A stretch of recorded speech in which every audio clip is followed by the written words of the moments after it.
My brother, Nsolo Nkambwe Basajja Mivule, Bwadene, kubuuzizaako mukulu wange. Njala kutandika okubuulirako omusajja omubamuyita Zerudin. Yagamba nti an honest enemy is better than a false friend. When in doubt, pay more attention to what people do and less to what they say. Nagamba nti actions not only speak louder than words, they are more difficult to fake.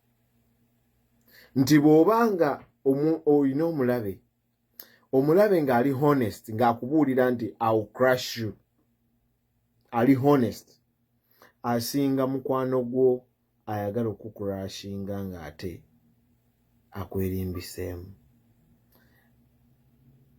N'agamba nti omulabe omuntu bw'otandika omususpectinga, you pay more attention to what they do. Bw'otandika okususpectinga omuntu, otandika okutunuulira ebikolwa bye okusinga ebigambo bye. Because actions not only speak louder than words, they are more difficult to fake. Bw'atyo omusajja bwe yagamba, Zerudin bwe bamuyita. Nti ebikolwa si bizibu buzibu, tebiri louder than ebigambo, naye bizibu nnyo okufeekinga bw'obanga si kyotegeeza. Muganda wange Basajja Mivule gw'omu ku bantu bwe nali nga nnyingira mu mawulire be nawuliranga, kubanga natambuliranga mu takisi, walinga okola ku radio kaboozi. Ng'olina ebintu ebyoyogera, ng'owulira omuntu ali patriotic ayagala ensi ye. Naye kimazeemu nnyo amaanyi nti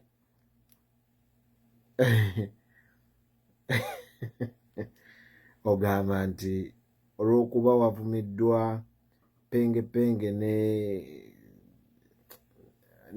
ne lumbuye, onyiize nnyo era oyagala bakuwa emmotoka. No, ekyo ky'obadde muganda wange.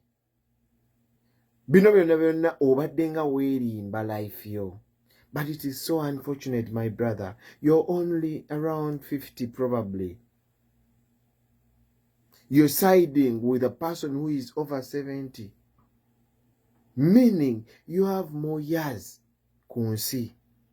What you've been fighting for the last 10 to 15 years has not changed. Ky'obadde olwanirira muganda wange, kye nakuwulira ng'oyogerako ku kaboozi ne weeyitanga pulezidenti w'abantu, tekikyuse munnange. Era bw'obanga ddala obadde ku mazima, tosobola kugamba nti olw'okuba penge gw'ogamba awemula, gw'ogamba muli w'ebisiyaga, gw'ogamba whatever he does, asobola okujja ku mulamwa. Era n'akujja ku mulamwa to the extent nti ogamba Balamu, nze kati essaawa eno ndi ready ntwale wa President Museveni ampe motoka ey'akabi, ampe ne kamera. Kati olina njawulo ki n'abantu b'obadde ovuma muganda wange? You're saying nti abantu bavuma abantu. But President Museveni abantu abo abakutte n'abatwala ku sayidi y'abavuma abantu. Okirabye muganda wange? Ng'abantu abasinga okuwemula eggwanga lyonna ne lyanaamirira, President Museveni abakutte n'abasembeza. Kakati gw'onyiize nnyo olw'okuba wayogera ku tribes. You were tribalistic. Mugezaako kutudrawinga into tribalism, but we are past that as a generation. Why? Because we've had a lot of intermarriages within us. Bamama b'abaana baffe, Banyarwanda, Banyankole, Bakiga, Bacholi, Basoga, all over. We can no longer be dragged into tribalism. That is past this generation, my brother. You and your friends have tried so much to do that.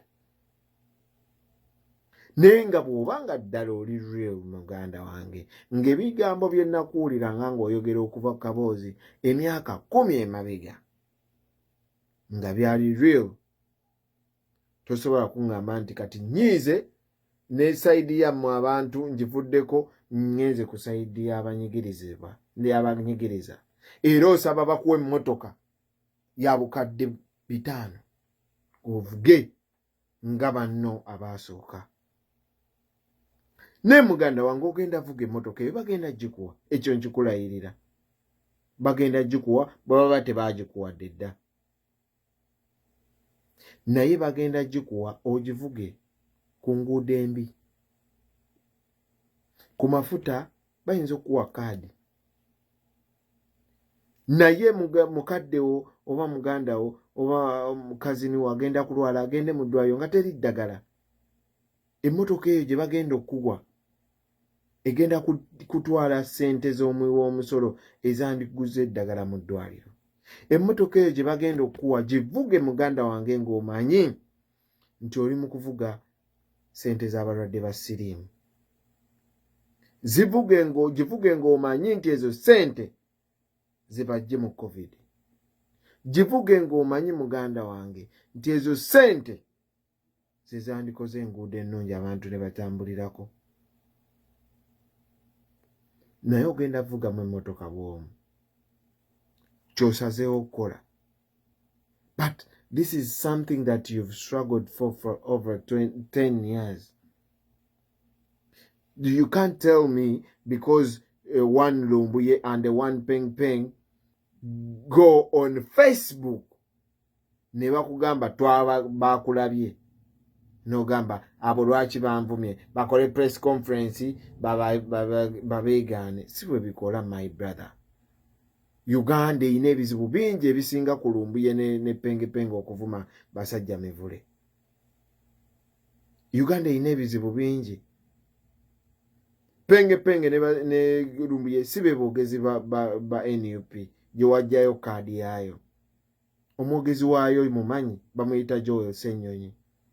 Singa gw'ogambye nti yakuvumye n'ayogera ebintu bingi nnyo nandigambye nti omusajja bambi alina ensonga. Naye bw'oba ogamba nti ŋŋenda kubafiiriza, ŋŋenda kulaba nga Pulezidenti Museveni awangula, ekyo ky'obadde tokifuuse muganda wange, ekyo ky'obadde my brother. That is what you've been.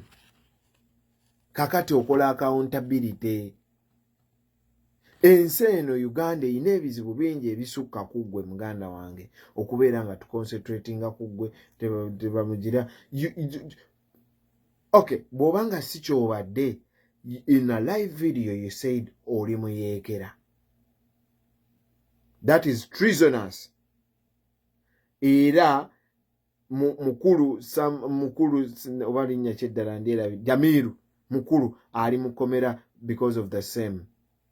Kati njagala ndabe nga bakwata. Ne bwe batakwate kijja kutegeeza nti kiri ky'obadde. Kati okola accountability my brother. Naye nkubuulira muganda wange nti ebizibu byonna by'obadde ng'oyogerako tewali kivuddewo n'ekimu. Byonna bisigaddewo. Uganda esigadde nga bw'ogirese gw'oyingidde mu kakundi kali bulijjo k'oyogerako akaabagagga. Uganda egenda sigala nga njavu ng'abantu abaana bafa nga bazaalibwa, abakyala abafa nga bazaala. Uganda egenda kusigala nga tewali education nnungi. Uganda egenda sigala nga enguudo mbi, ekibuga kyenyize, byo wayogerangako ku radio. Naye nga nkujjukiza my brother, omusajja omu yayogera n'agamba nti life has taught me that you can't control someone's loyalty. No matter how good you are to them doesn't mean that they will treat you the same. No matter how much they mean to you doesn't mean that they will value you the same. Sometimes the people you love the most turn out to be the people you can trust the least.